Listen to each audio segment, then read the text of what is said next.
So this is going to be a fun topic. It's going to be really a lot of information. We're going to touch on a lot of different subjects. You guys certainly can ask questions. As Melissa said, my name's Beau. I've been doing this in the classes for, I think this is the third year we're actually running on. Yeah, and I've worked, hey, no problem. I've worked with Lisa Hansen, the lady who was in last week. She probably told you about going into the public school system and talking about sex trafficking and things like that. We also do like a little bit of a porn education talk too. So I've been doing that with her as well for the last 3 years. And it was really through that I developed this kind of presentation. And this presentation is really about this, the need for education on the dangers of pornography. Because pornography is in this country legal, and because it's free, it kind of creates a little bit of a problem because it actually is illegal for those under the age of 18. So it's kind of odd because you have something that's free and accessible to students, but yet you have also laws that say that it's illegal for students to view. Though it's free and though it's accessible to them. You know, it creates that problem. So it's fun to go in those schools and kind of share with the kids a little bit about the legalities of everything, even though they're so young, you know. It's kind of a trip. I'm from the San Fernando Valley, from North Hollywood area, where the porn industry is kind of at. Most of it is in Chatsworth and Van Nuys area. My dad worked for the porn industry, worked for London Press in Van Nuys area. So I've been around the porn industry for a while. I'm kind of a unique speaker in that I've not only had a father who worked in the industry as a typesetter for porn rack, and that means he just put together the porn in magazine format, and then they would distribute them out into the Valley or into Los Angeles area.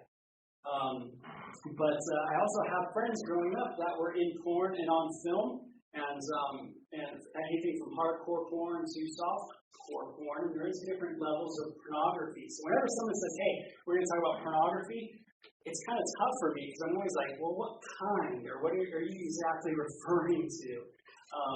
A lot can be deemed pornography, really.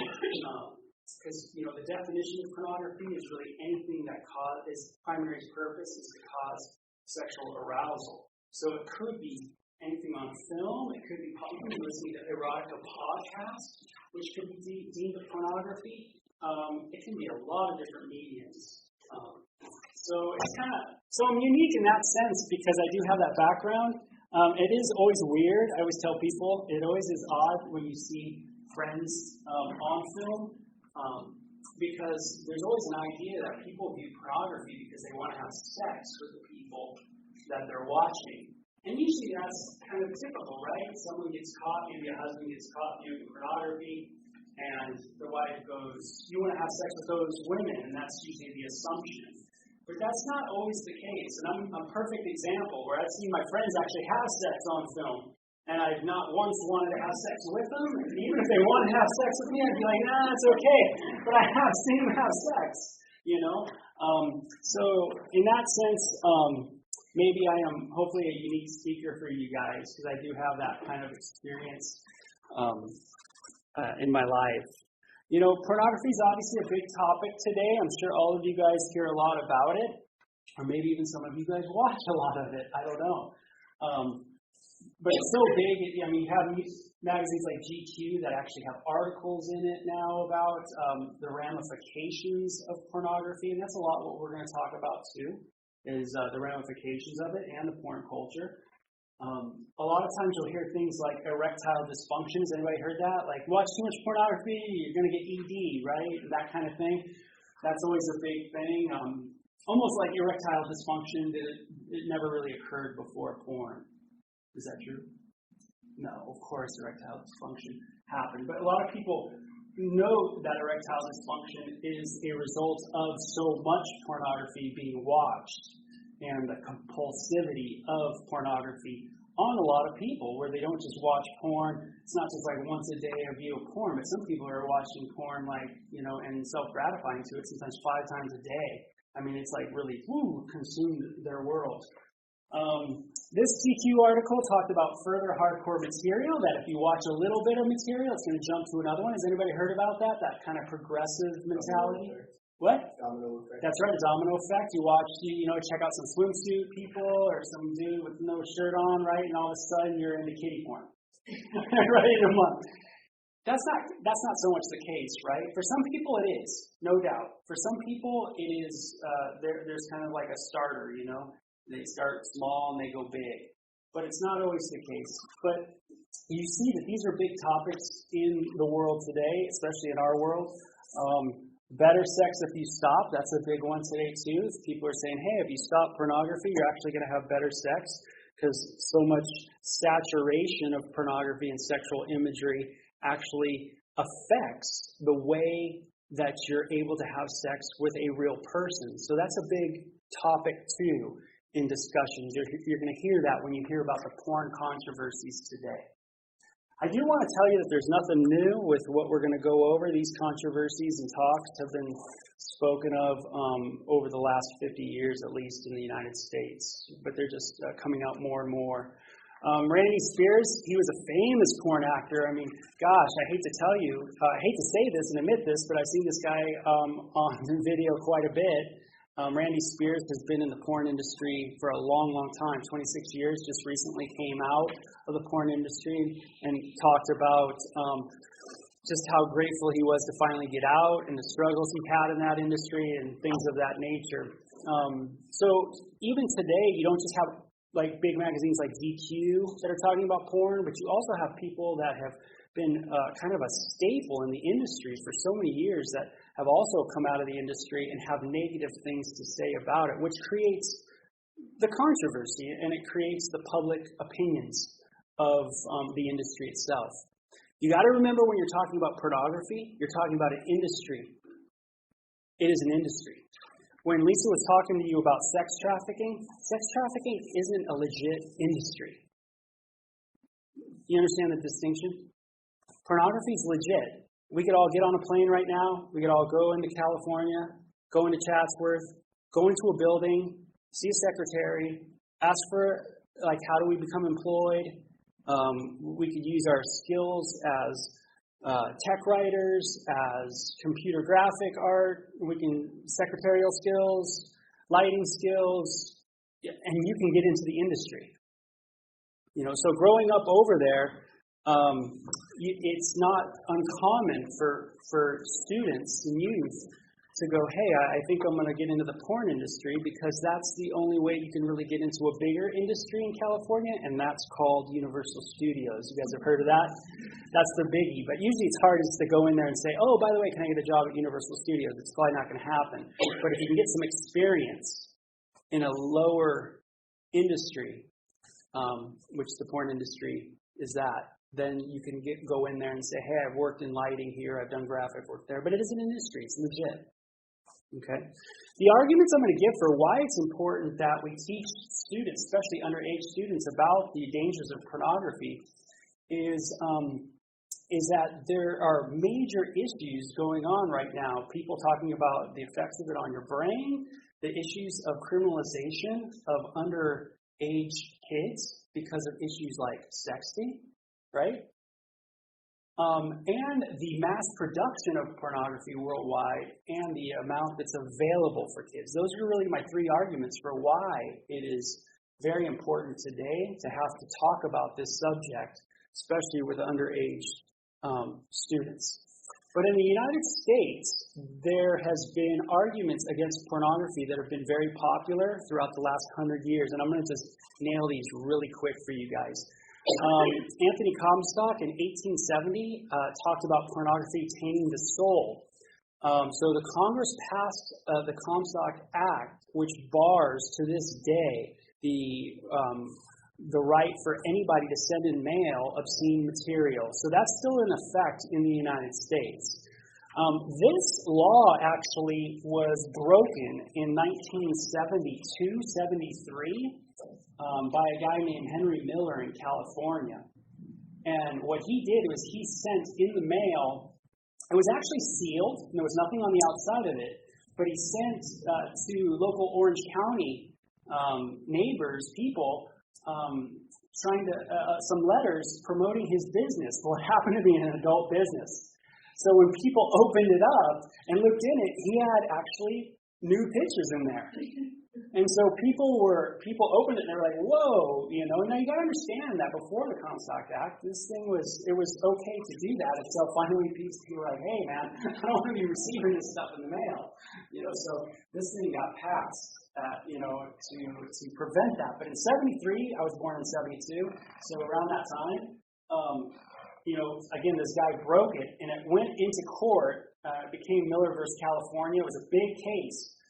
And the courts had to try to redefine what constitutes obscenity and what would be obscene material. And it really became difficult. There was a famous judge in that case that his famous quote was that, I don't really know how to define pornography, but I know it when I see it. And that's how he defined it. Because it's difficult. You know, if someone says, hey, define pornography, you're really going to be like, well, nudity. Well, is it really nudity? Is that what pornography is? So when you see a statue of someone who's nude, what? Statue of David. Right, statue of King David or something like that. Is it automatically nude? Or is it porn? You know, of course not. We would never think that, right? Or you never see some Botticelli or some kind of artwork and think that that's porn. You know, so the courts, it becomes very difficult for them to kind of go, okay, what is actually porn? So they had to set up a 3 kind of pronged law of what constitutes obscenity. And even when you read it today, you're kind of like, there's a lot of leeway there, you know. So the Senate hearings in 1955 were talking about how pornography damages young boys, and which in turn damages women. So their issues were on sexual abuse. And that was a big thing. And you've probably heard that today, too. I mean, that's really popular, right? Someone's watching a ton of porn. They're going to maybe use it to abuse women, things of that nature, that kind of thing. I've always loved Ray Riss in his book. He was a senior policy analyst of the Department of Health, Education, and Welfare. But he wrote this pornography controversy in 1975 with this really groovy cover on it and everything. It's really cool, 1970s retro. And it's a conglomerate of a bunch of people on the committee with Ray that are writing to the United States government over this controversy of pornography, its effect on the culture, what kind of effect, should it be banned, should it not be banned? It was huge. This committee was actually used by the United States government to really kind of go about the legalities of the issue of pornography. So it's very important. So that was the kind of the morality argument of like, hey, porn's bad because it taints your soul, it'll mess you up kind of thing. The violence argument, it was always that it was kind of more of a feminist view. Susan Brown Miller, 1975, published this book, Against Our Will, Men, Women, and Rape. And she equates a lot of pornography with rape. Porn dehumanized women, making them a mere object to be used. So the objectification of women. In '76, the movie Snuff was released, which it was a horrible film because it showed women being killed kind of during sex. This was like a fetish that even, I guess, exists even today, which is really sad. Again, this view is seen as more of a traditional feminism view. So feminism back in the 70s was very prominent, and it was very anti-porn. Today, it's much different. We'll go there. I'll get there. But these two lawyers, Anthony Dworkin and Catherine McKinnon, they basically were involved in a case that involved the actress of Deep Throat, which was a very popular, I know you guys never even heard of this, but it was a very popular porn film back in the day. And the actress, Linda Lovelace Boorman, she actually says this quote, when you watch Deep Throat, you are watching me being raped. And so she took the producers of that movie, even though she's the main actress, she acted in it and everything, she took the producers to court.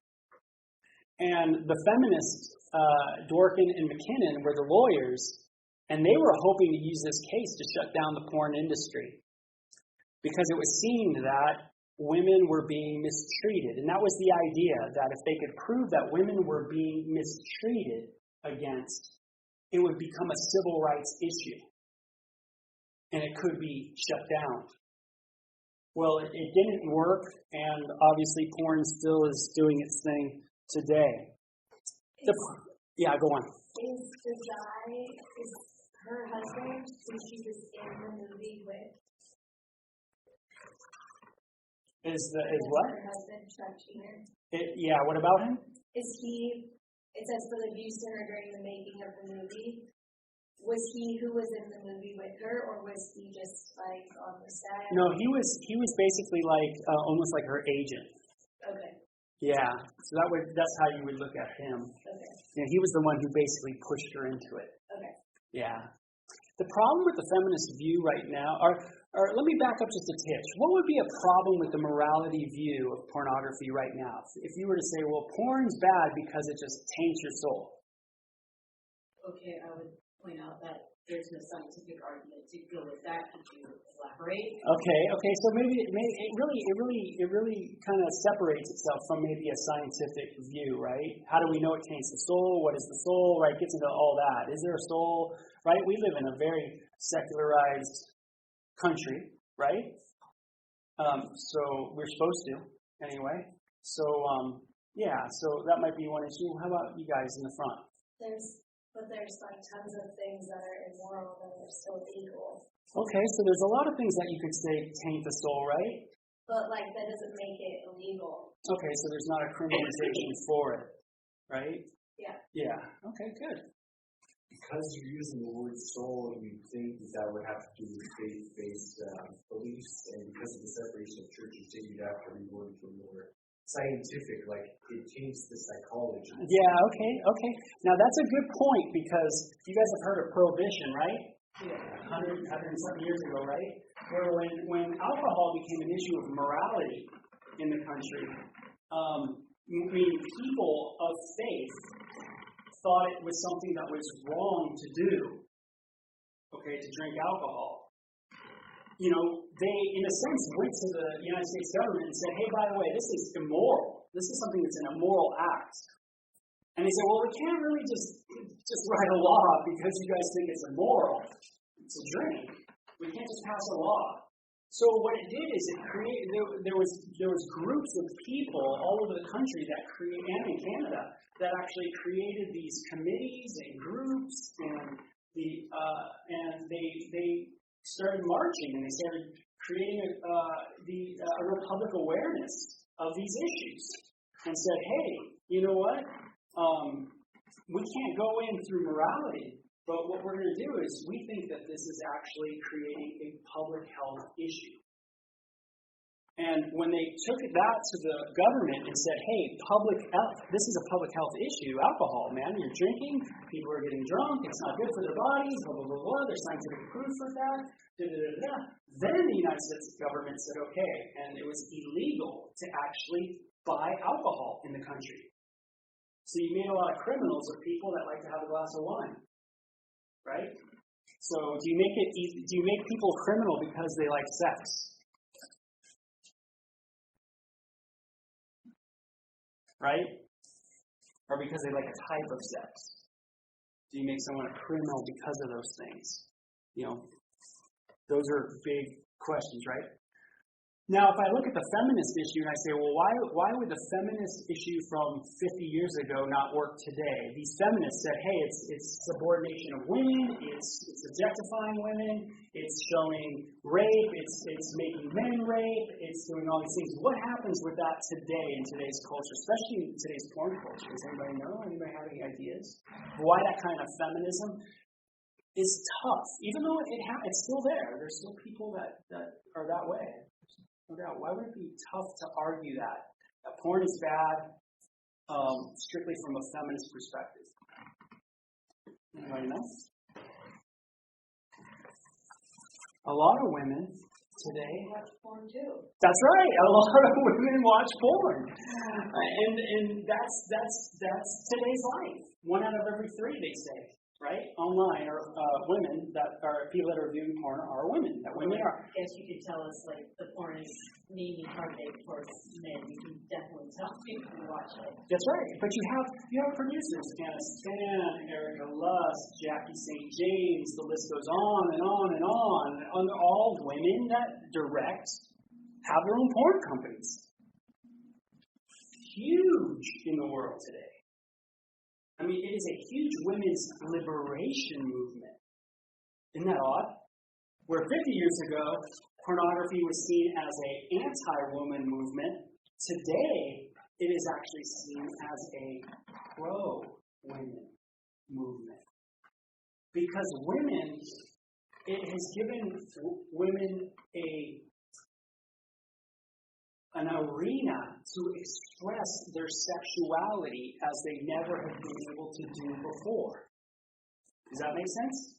Yeah. Where men have always had that right. We can do whatever we want to do, blah, blah, blah, blah, blah, blah, blah, kind of thing. Right? But now women go, you know what, I'm going to direct my own pornography. The way I want to watch it, the way I see it, and they do it. So the argument kind of breaks down. Now, this is a porn movie. This is actually a real porn clip from a porn movie from Wicked Productions, very famous California company. And this is a girl, which you can't really see too well, but this is a girl in a car, and she's texting a friend.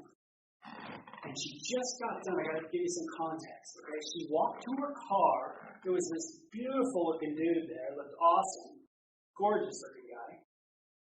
And they sit there and they have sex. Right there. In the parking lot. You know what I mean? Like, no one else is around. It's crazy. And then she gets on her phone, and she says, Anne asked her, hey, how's your day? And she goes, oh my gosh, something just amazing happened. And she goes, well, how do you feel? And she says, I feel alive. It's insane, but I feel everything. Anger, lust. I feel scared. I feel torn apart and somehow whole. I feel everything. I feel alive. Now, what's that portraying? What's it trying to convey? Sex is the only way to feel alive. Maybe that kind of risky sex, right? And that kind of, and coming from a woman of just like, this is a liberation for me. Do you get the picture? You know, this is what is expressed in porn culture a lot today, is that this is actually a liberation movement. And so, again, women are very dominant in the industry today, very strong. Business women, savvy, smart, entrepreneurs, make a ton of money.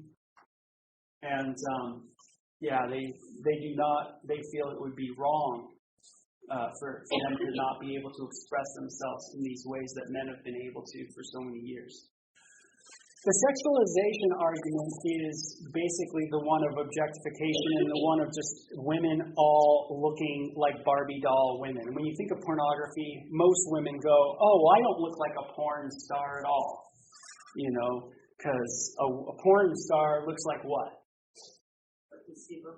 Supermodel looking, right? Just absolutely amazing, things like that. And so it creates an issue of sexualization in the culture where women now are constantly depressed because they don't look like porn chicks. They're constantly trying to lose weight. They're constantly trying to get this. They need to get, whatever job. They need to do this. They need to do that. Everything's trying to be improved because of this sexualization of the culture. So men are constantly sexualizing women, objectifying women, getting this from pornography over and over and over and over, and it just continues and continues. Now the problem, before I do that, let me just say the American Psychological Association Task Force on the Sexualization of Girls talk about this. I mean, this organization talks about this quite a bit, and it is women having eating disorders, cognitive impairment.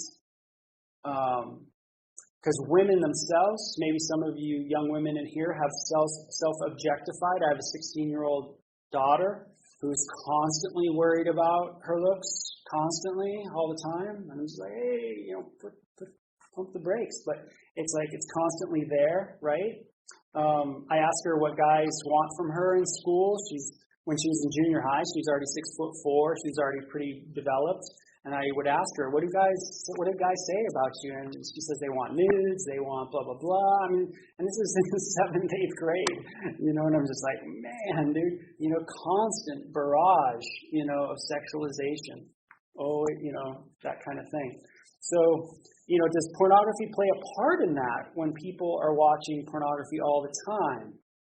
Now, before you just, these are other just little studies and maybe issues people are having with school and things like that from the sexualization and stuff like that. This is a good quote, by the way, by Saraceno and Scott. It says, "It's simple, glaring, and impossible to avoid. We have created a culture that puts daughters in grave danger and leaves them there to fend for themselves." And that's so true, right? Pretty crazy. One of the issues with that, though, is that Anna Span, who's very pro-porn producer, she makes a good point, and that is pornography today, if you know anything about porn culture today, 50% of it's probably amateur porn. I mean, especially on all the big Pornhub, XTube, all the big porn sites. Most of all that's amateur porn. So you can if you're brown, you get brown porn. If you want white porn, you get white porn. If you want black, you get black porn. If you want fat porn, you get fat porn. If you want hairy porn, you get hairy porn. I mean, you can go to any kind of porn today. Everybody is a porn star. Everybody. And that's what porn has become. Where there is no doubt, there is the industry. The legit industry. California, New York, there's legit industries that have, no doubt, a lot of women that are making amazing amounts of money and have made enough money to put together their bodies the way they want them to make more money and that type of thing. But on the whole, you can shut down the whole industry today and you haven't touched nothing. The amount of porn that is done by a man and his wife that go, hey, you know what?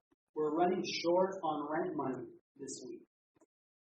Go get a camera, bring it home, we'll film ourselves, we'll upload it onto the tube sites, and you get paid.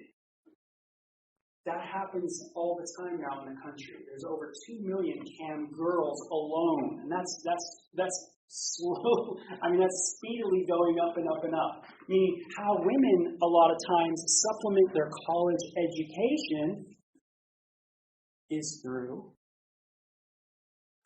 being a camp girl. Safe. Don't have to deal with men. You don't have to look at anybody. You just sit all alone in the room. You got a camera, put it on, don't even know what's going on, right? People click. Done. How much do you make? Maybe, I don't know, $500 or $1,000 a night. Right? Not bad. These type of things that happen all the time in the culture. Right? So, my thing is that we have to teach about this issue with students, especially because we have these issues of crime, these issues with the science behind porn watching, and the exposure. To me, it is vital that this stuff gets taught. Even educators are talking about this issue, that when people are mature enough to kind of grab the birds and the bees and the stuff that's happening, they need to be kind of clued in on that there's pornography out there, and this is what it is, and this is what's legal, this is what's illegal, etc., etc. So it's pretty important. Dude, you missed the best parts already. You should just go.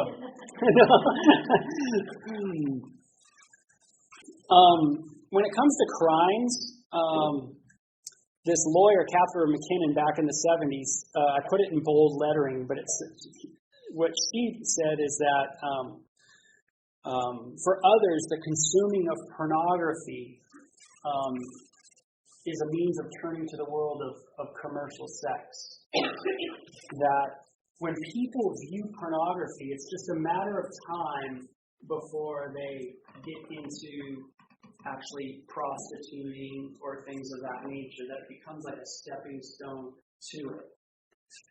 The scary part is that, the scary thing is that when you look at pornography today, the porn culture, and you look at what is dominant in what people are viewing, some of the most popular titles have to deal with things that are illegal. Meaning, teens is always probably going to be in the top 3 of search engines, of pornography searches. Teens. People want to view young people having sex. Is it illegal to have sex with a young person? Yes. In this country, you cannot have sex with people that are under the age of 18. It's illegal. I remember when I was in junior high, and believe me, I'm from an atheist background. And, my life was crazy. It was just wild. But it was called statutory rape. If someone was having sex with someone under the age of 18, it was an illegal act. So you have people searching for things like teen all the time, which is illegal. The titles, some of the most popular porn titles are like, blank your aunt, blank your stepfather, watch me blank your little sister. You're just like, oh, yikes. Very illegal activity. And so it's an interesting industry because it is allowed to promote and glorify things that we would consider very illegal when it comes to sexual acts. But yet the movies, not all the movies, but some of them very much go in this direction. Do some people who are watching this go, man, I really want a young girl. I really want a girl now, a young girl. Does that happen? Yeah. Wouldn't you imagine? Some people do. Some people are watching it, and it certainly is. There's no doubt that some people that go into buying a woman, some males, there's no doubt that probably 90% of them are showing those prostitutes that they're buying a pornography video of what they want to have done to them. So pornography definitely is in the lives of those that are purchasing people. It doesn't mean that people didn't purchase people, though, before pornography, the porn industry got going. But certainly people are utilizing pornography to get whatever they want done to them,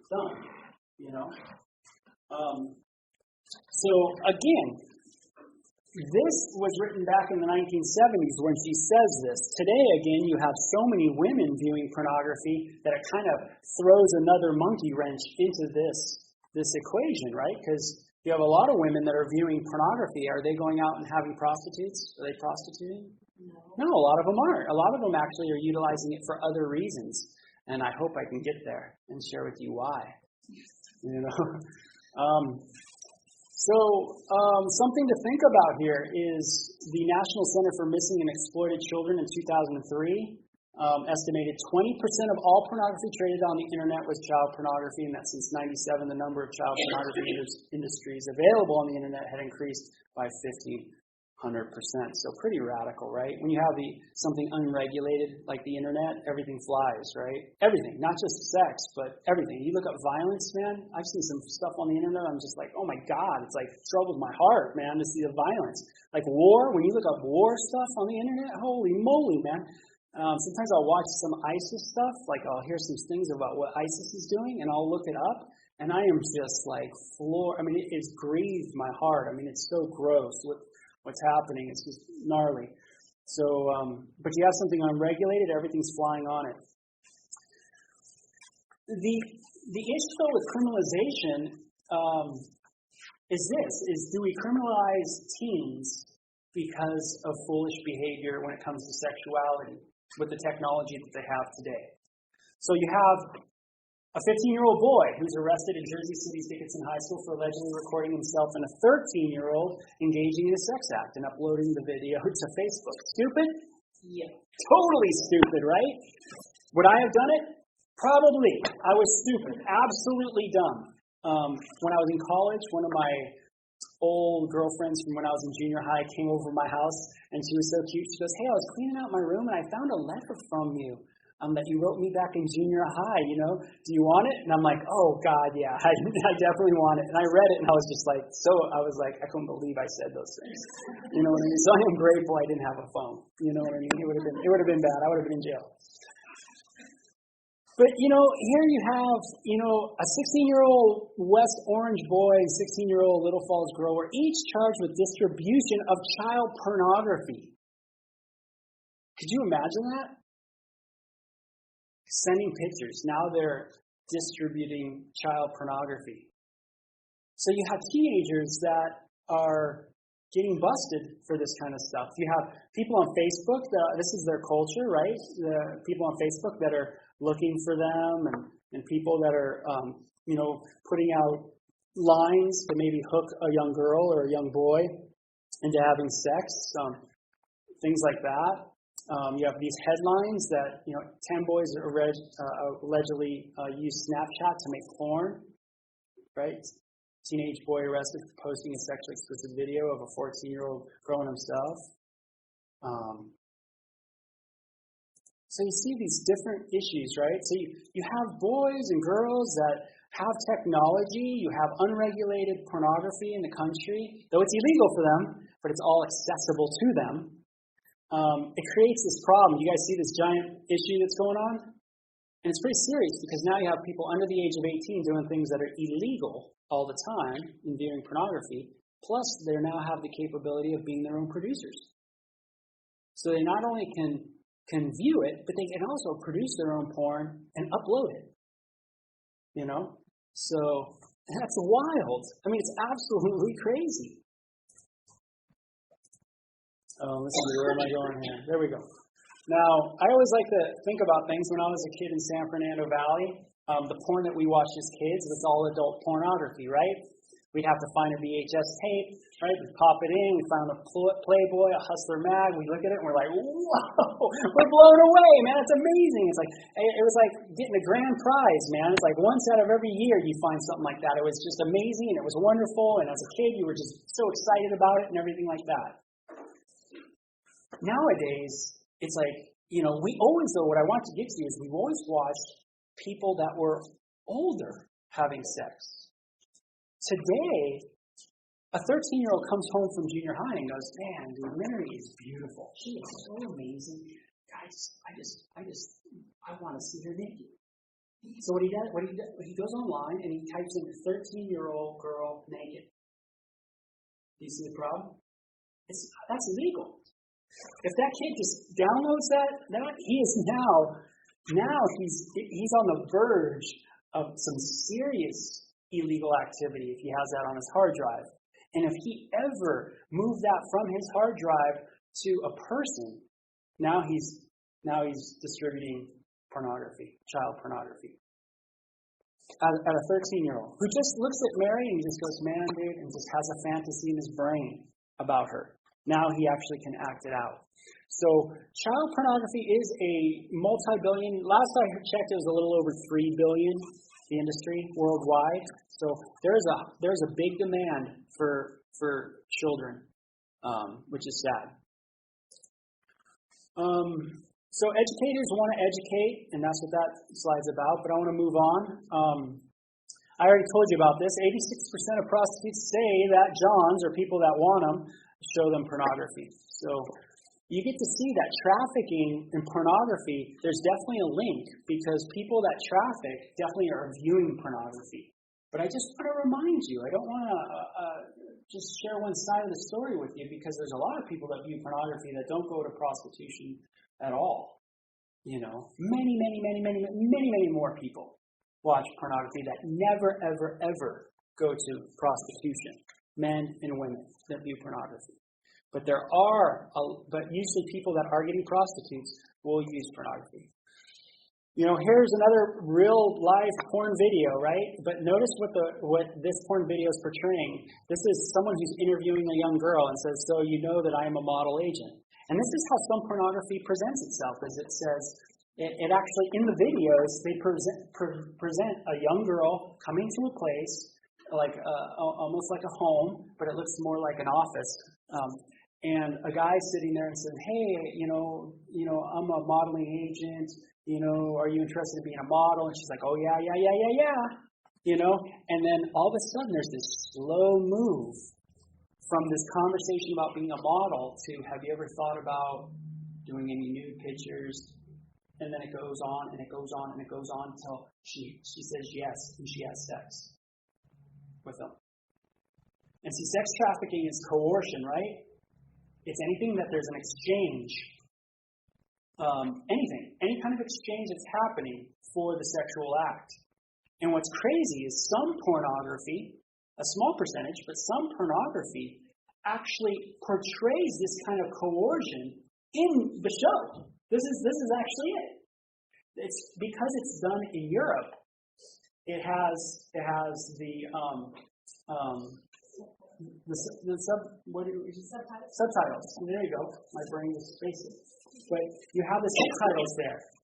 But it's showing the exact thing that Lisa talked about that happens in the porn video. Isn't that crazy? So some dude can be there really getting off on this. He could be actually getting sexual pleasure from watching a portrayal of a young girl being coerced into having sex. And it's legit because the actress is really over the age of 18. See, and it's just portraying the fantasy of sex trafficking. Radical? Scary, yeah, absolutely. If you look at Japanese law, Japanese law just recently finally changed, I think over the last maybe 20 years, to finally say, hey, child pornography is bad. It's wrong. You just can't. Just recently, this is all new in Japan. That's why when you watch anything of Japanese porn, it is bizarre. Like I said, you can get rid of everything in the United States, man. You haven't touched nothing still because Japan is just insane, out of control. It is like, we all have seen anime. Yeah. Right? And we know that there's a lot of anime that is sensual. Very much so, right? Talk about sexualization and objectification and all that. But then you have hentai, right? Which just means perversion, right? So it's just perversion of anime, really.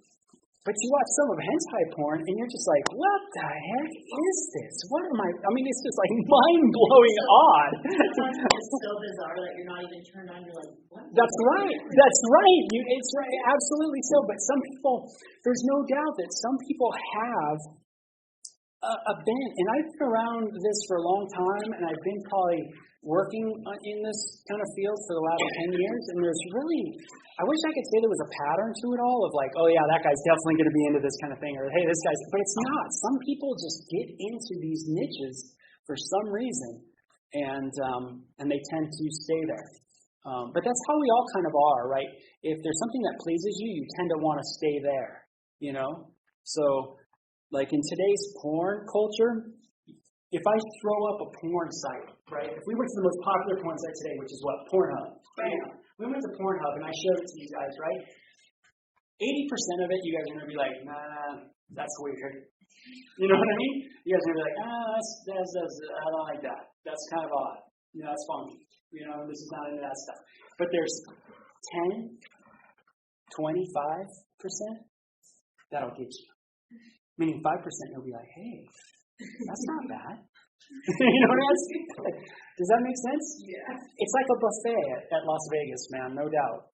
It's like you go to the buffet, there's all this food, but you don't eat everything, right? You tend to just stick to what?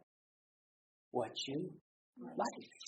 That's right. You don't even have to go to a brothel or anything in Las Vegas. They just have like trucks with like pictures of like there's just like these tiny little dots over like the stuff that matters. That's right. That's it. That's right. And like I remember being there when I was 10. I'm like, that's right. And you're like, whoa.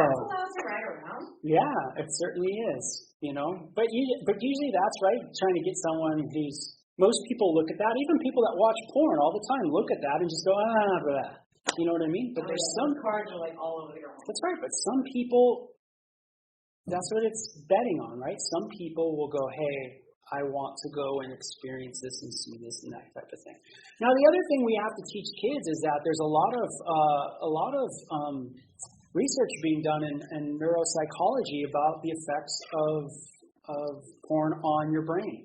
I mean, there is even a website called Your Brain on Porn that's just all about this. It's just about this kind of research that comes out about your prefrontal lobes not working properly, the executive control of your brain doesn't function right, meaning something happens in the education of your brain, or let me say the development of your brain, that when it is viewing pornography at a young age, some things aren't able to develop, or they're starting to work differently, function differently. And this is kind of what is being presented.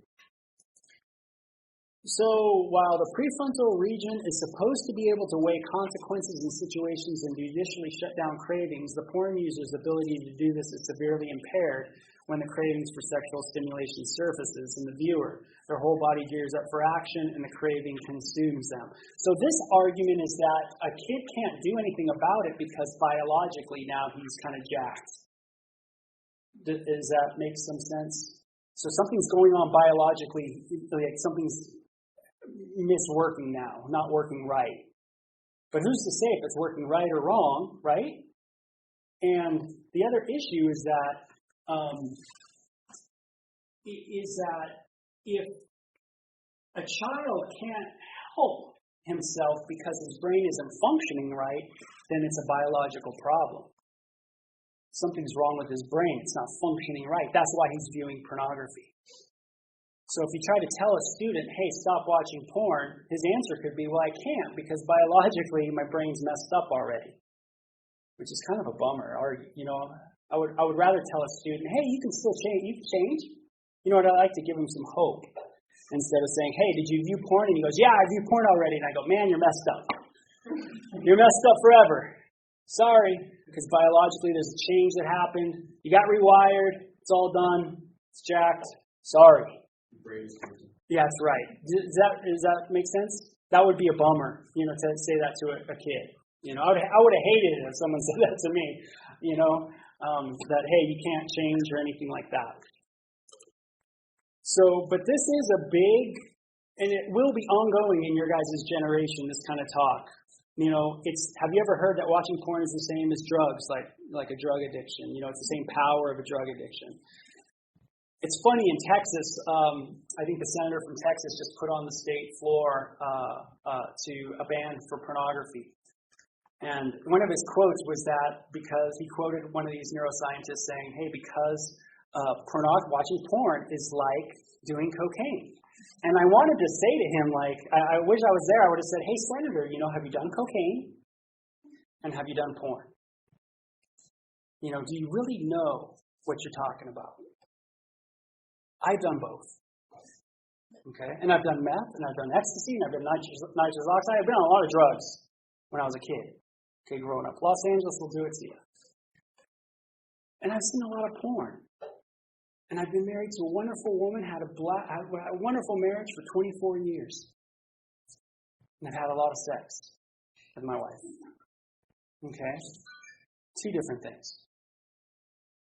Being hooked on meth, cocaine, those type of things, totally different from having an orgasm.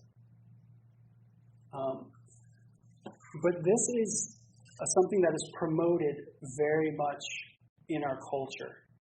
And it's something that will be ongoing. It's something for us to continue to read, continue to research.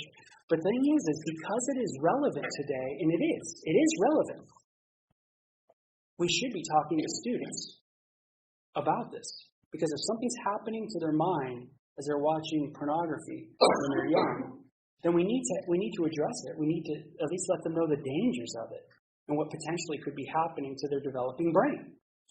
So it is important. So that's the summary of this, is that, your brain, you're messing up, you're frying your brain when you're watching pornography. And that is just from the U.S. Department of Justice, just talking about how much pornography is out there. So, should you regulate or unregulate porn? You look at other addictive substances, and they're all obviously have strong regulation in the country, right? Not sugar. Not sugar. That's very true. Not caffeine. Even though caffeine and sugar you do have to buy, meaning they're not free. Yeah, sugar is practically everything. That's right. It is. Things you don't expect it to be. Absolutely.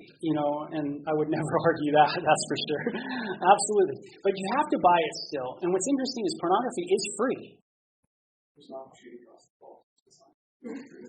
totally free. That's right. And you're right. There is cost on the back end of things, just as everything has a cost on the back end. But in the sense that some 13-year-old doesn't go to the store and buy sugar and porn. You know what I mean? As it was when I was young. Okay? Where if you're going to buy porn, you have to go into a store and be like, hey, I want a porn mag, and you feel all weird, and you know what I mean? That kind of thing. That's not how it is today. So, when you look at students, you look at what is available to them, you look at how big the industry is, you look at Apple, Netflix, Amazon, Google, Microsoft, you combine those, you put them together, and still the industry is bigger than that. So you look at the tech industries, it's bigger than that. It's bigger than the revenues of football, baseball, and basketball combined. It's a gigantic industry, right? When you see students, 32% of boys, 18% of girls have seen bestiality online. So you have kids that can potentially watch bestiality.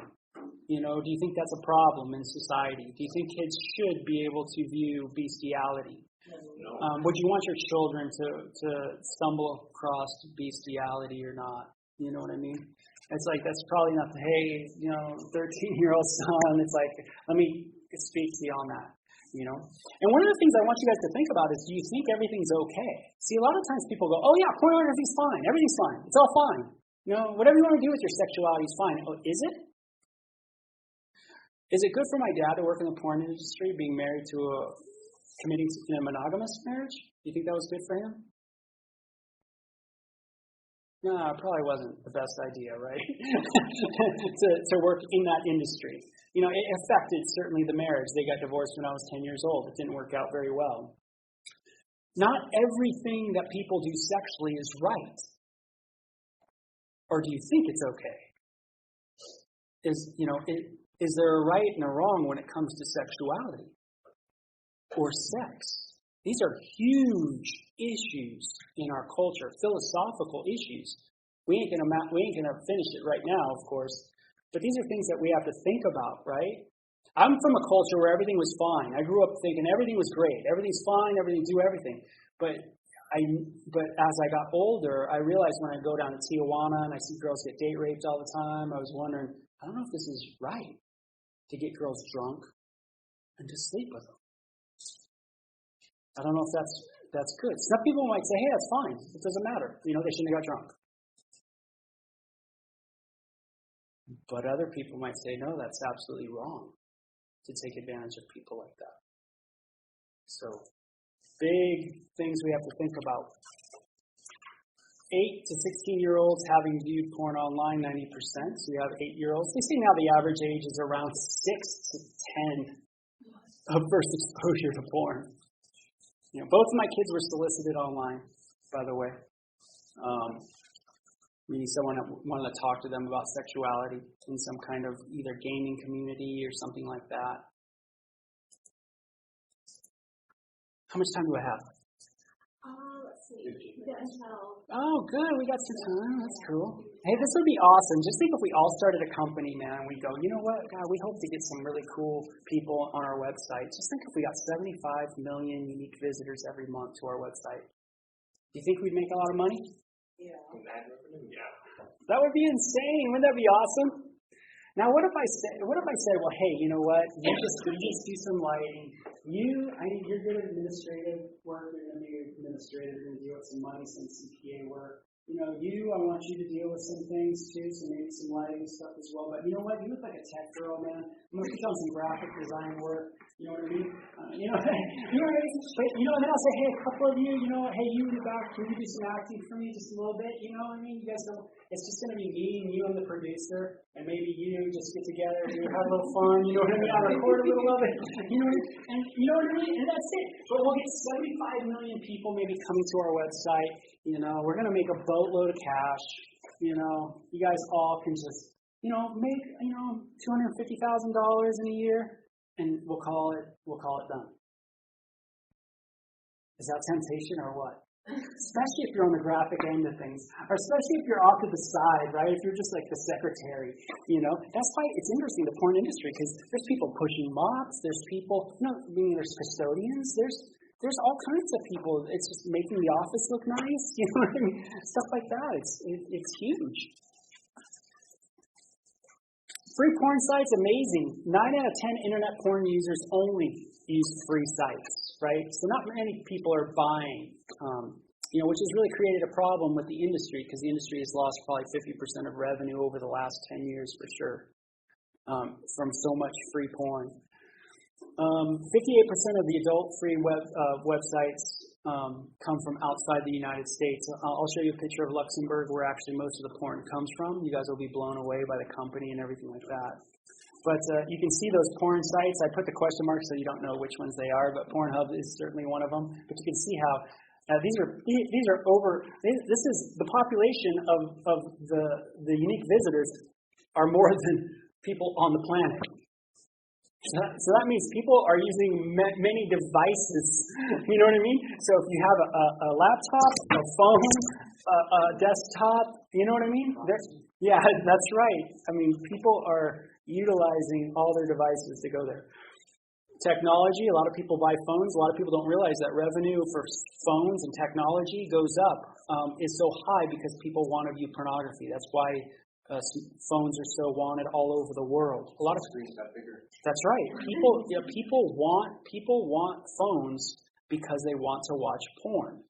And when you study pornography, you're going to find that there's people, AT&T, even big companies, Ford, all of them have their hand into the porn industry. It is that big. It makes that much money. So this is gigantic. It's the big 900-pound gorilla in the room that no one wants to talk about. So my conclusions are students are searching more and more for child and degrading pornography. They're searching more and more. They want to see it at their age, which has resulted in criminal acts. Scientists are telling us, our neuroscientists are telling us that exposure to pornography is having addictive-like impacts on students, causing brain damage and some resulting in behaviors, learning problems. And then there's the exposure to unregulated pornography is at an all-time high in society, demanding educational programs like Illusions, what Lisa puts out, and Soul No More, the organization she's with, to be taught to students of their potential dangers. So you can see my conclusions, right? Should porn education be taught to students? My answer is yeah, it's got to be. It's got to be because of these reasons. If we don't educate kids, man, you're leaving them, oh man, to just so much, especially criminalization, which is horrible. Now let's take a quick breath after all that. And let me just give you guys some really interesting stuff about porn culture today, because it's gonna blow your brain. Porn culture today is not like it was when I was a kid, where when I was a kid, it was probably some hairy guy with the gold chains who was in the backyard who wanted to film some people and make a lot of money and that kind of thing. Today, you have people in college playing foosball, and they go, hey, you know what? We're all tech geeks. We're all kind of nerdy guys. How can we make a lot of money? I know how we can do this. And they come up with ideas. And they end up creating the free porn craze for the last 10 years. You've heard of porn sites. You've seen probably tube sites, meaning just as there's YouTube, there's RedTube. There's all kinds. That's right. There's RedTube. There's Pornhub. These are PornTube. They're basically like YouTube, but they're for adult material, right? This is all created by just computer people. they're just sitting in college. They're just college students in Montreal or somewhere in Canada, and they're just going, hey, you know what? Let's do this. What we'll do is we'll create a site where people can upload all the porn they want. We'll just create the site, and they can upload everything, and it'll be great. And what we'll do is we'll see how many hits we get, and what we can do is we can make money by selling advertisements. So we'll tell people, we'll promote it by saying, hey, you know, we're getting 75 million unique visitors every month. You know, AT&T, would you like to tap into that? And AT&T goes, wow, 75 million unique visitors are coming to your site? And they go, oh yeah.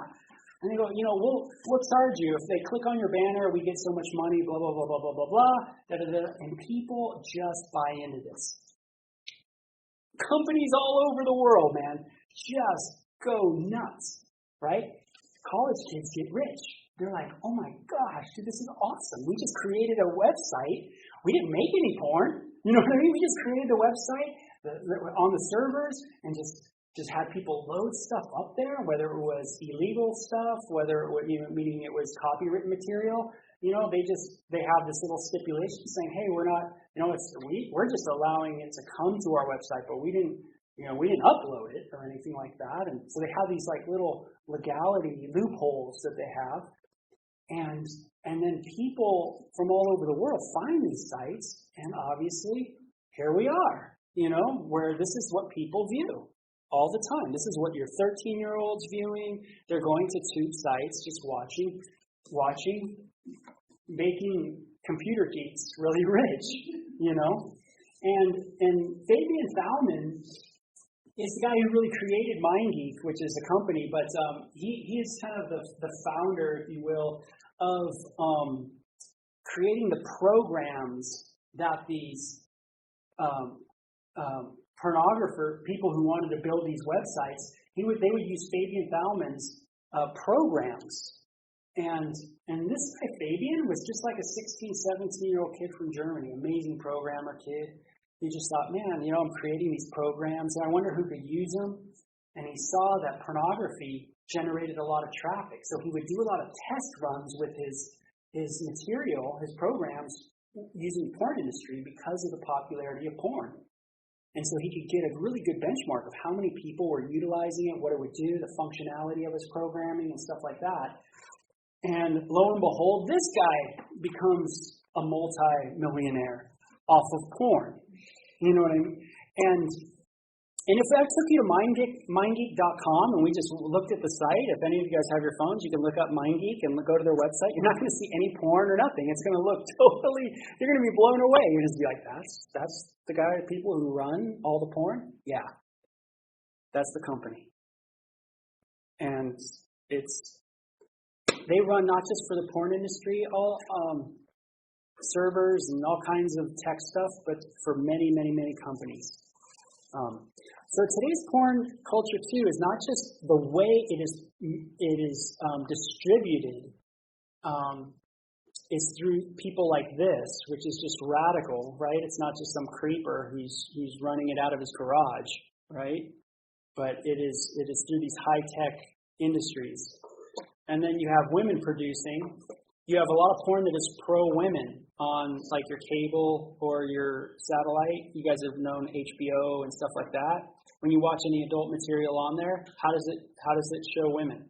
It always shows them very in control, very businesslike, wanting pleasure their own way. That is always how women are portrayed in pornography, especially in softcore porn on these stations. Always very in control, always liberation. It is they're having sex on their own terms. Porn that is degrading to women, or is it? You know, in porn culture, there's two types of pornography. There's what's called really gonzo and feature films. Feature films is in pornography, by the way. It's basically like a film. It's like you watch it and there's a storyline. You know what I mean? Bob meets Mary. Mary hangs out with Bob, kind of thing. You know what I mean? That's called like a feature film. But then in pornography, you have what's called gonzo too, and that's a lot of pornography, where it is actually someone filming people having sex, and talking, and the guy who's doing the filming is talking as well. He's talking to the people actually engaged in the sexual activity. And the feature, the show, is just sex after sex after sex after sex scene. You know, it's just scene after scene after scene after scene. And that's what's called gonzo. So what's crazy about that is you guys could just take your video, you could just do it in your own house. Does that make sense? That's what gonzo filming is. It's just someone doing it in their house. I mean, it's crazy, you know. So I told you a little bit about more companies are involved in this. Many companies are, and this is just, you know, this is kind of how these three guys, they had met at Concordia University, competitive foosball league, made a lot of money. Early days of the internet, referring people to other porn sites. From there, they went on to found Brazzers. Has anybody heard of Brazzers? Huge, right? Well, the founders are just foosball players. People from college that just like foosball. And they just thought, hey, you know what? We created the site where it was free and everybody, all these banner ads. Hey, why don't we create actually a porn company? And as people come to us, if they want more high quality porn or anything like that, they can go to our porn sites. So you can see how the culture has changed tremendously, hasn't it? Because now people that are involved in pornography are just everyday Joe Blows. Some of them don't even watch it. They just create an environment for it to thrive. That's MindGeek. Yeah, it's not your thought of, if I said that's the biggest porn folk in the world right there, you'd be like, what? Really? Yeah, that's it. Another one is Boulder, Colorado. Look at it. It's a company, right? That's who distributes. You guys watch movies on Netflix? Yeah, a lot of it's mainline media. Mainline media has a subsidiary that's porn. You know, that's how a lot of people do it today, where you watch shows on Amazon, Netflix, Hulu. A lot of people don't pay attention to the beginning and the ending of movies. I tend to do it all the time, but that's because I know this stuff. You know, but mainline releasing, how many of you guys have seen mainline releasing movies? I mean, that's all the time. I mean, no joke, you have. You just don't even realize it. It pops up and it says mainline releasing, and you watch the movie and go, oh, that was a great movie. You know, but that's who, they have subsidiary porn studio, you know, and they distribute it. This company, New Frontier Media, distributes it in most of our living rooms through Comcast, satellite, stuff like that. The female demographic is huge, right? In 2000, roughly 9% of the company's consumers' digital playground was women. Now it's 53%. 53% consumers are women. To one of the biggest porn industry companies in the world. How is that through? Sex toys. Most of them make sex toys. Should sex toys be illegal? If you ban porn, do you ban this too? $15 billion in revenue worldwide. China makes $25 billion a year exporting sex toys to the world. Big issues, right? By the way, let me talk about this real quick. How much time do I have? A few minutes, right? Yeah, 4 minutes. Yeah, 4 minutes. The reason why a lot of women view porn, and I told you I get back to this, is because it becomes a viable option. Meaning, if I tell you over and over and over, hey, you're going to get a disease, you're going to get a disease, men are bad, don't go to frat parties, don't drink around a guy. I mean, I have a daughter, right? And you're like, don't ever drink around a guy. Don't ever, if a guy gives you beer, don't ever, I'm more like, don't ever drink it, right? You're freaking, all of a sudden porn becomes a viable option for women, a safe option. Does that make sense? Very safe, very easy, very quick, very painless, all that. Don't have to deal with a man, you don't have to deal with nothing, right? You can just deal with sex on your own terms, so to speak. You're in control fully. And so women have become more and more and more friendly with pornography over the years, and that's why. I'll end there, and I just want to say thank you guys. Do you guys have any questions, by the way? Any thoughts? That was a lot, I know, man. I just gave you guys a ton. And as you guys can tell, I could probably talk about this for another hour, no problem. But, there's a lot there, though, to think about, isn't there?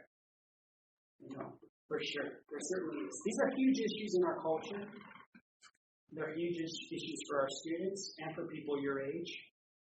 Nothing's very easy. When someone says, hey, everything's okay sexually to do, it's never an easy answer. You always want to say, sure it is, but then you go, really? Is it really? And hopefully you've got some good information out of this. Hopefully your brain's a little like racked and you're going, whoa, that was a lot of things to think about. But that's my job. I'm trying to paint that for you guys. So thank you very much. Okay, for your time. Thank you.